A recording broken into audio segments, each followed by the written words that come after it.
lilinisin. Dahil ako ay sundalo, ikaw ay sundalo, buong tapang at taas kong isisigaw. Pag-ibig, kapayapaan at pagkakaisa sa bayan ang dapat mangibabaw. Has been raised from its watery grave.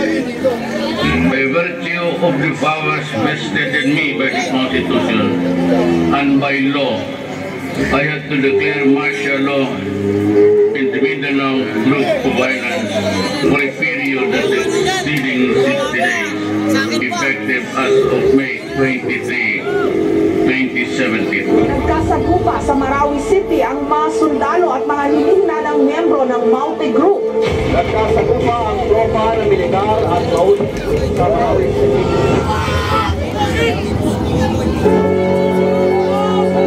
Doon na sila eh. Nakapwesto na sila bago tayo pumasok. King and his men stole the queen from her bed. Hindi agad naunawaan ng mga residente na may malaking pag-ataking gagawin ang Maute Group sa Marawi City.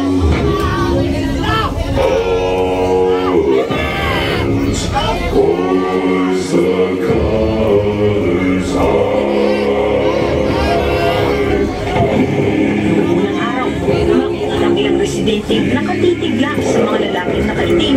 Ang iba, sige lang sa pagbiyahe. I am ordering you to crash.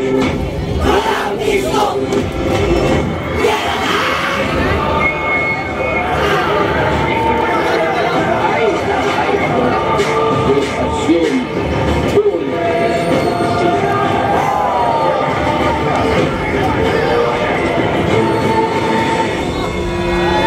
Anak, babalik na si Papa sa Marawi. Maminis kita.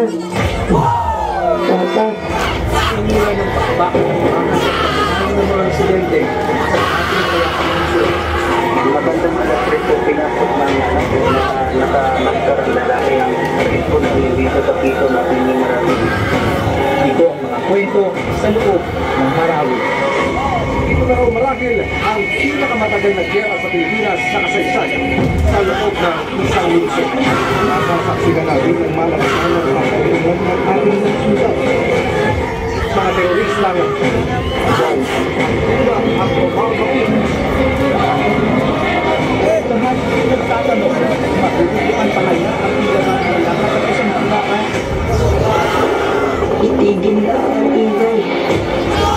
Tama na ang tutuan. Itigil na ang tibaan. I will not talk anymore kasi marami na natubado ko na kayo.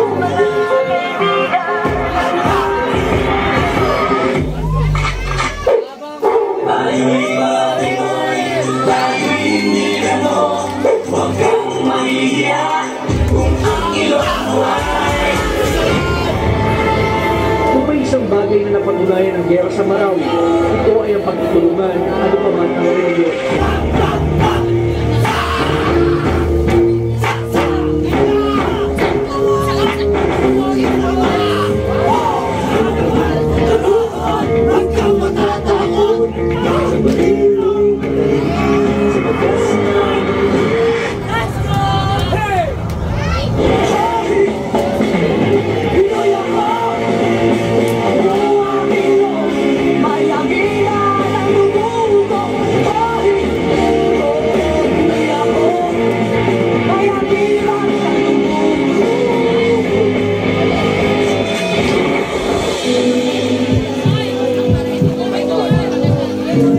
Papa, sinunod ko to para sabihin, bukas po ay makakagraduate na po ako. Kayo po ang magsalit ng medalya ko ah. Hihintayin ko po kayo. Nagmamahal, anak.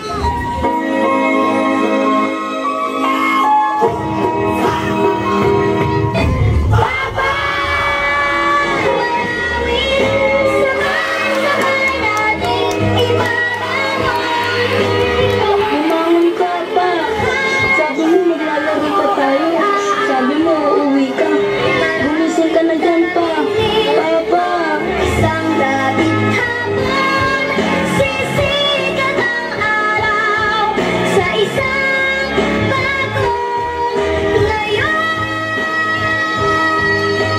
Itigil na ang digmaan. Tama na ang labanan. Nangyaring bangungot sa Marawi ay atin ang wakasan. Sana matapos na ang digmaan.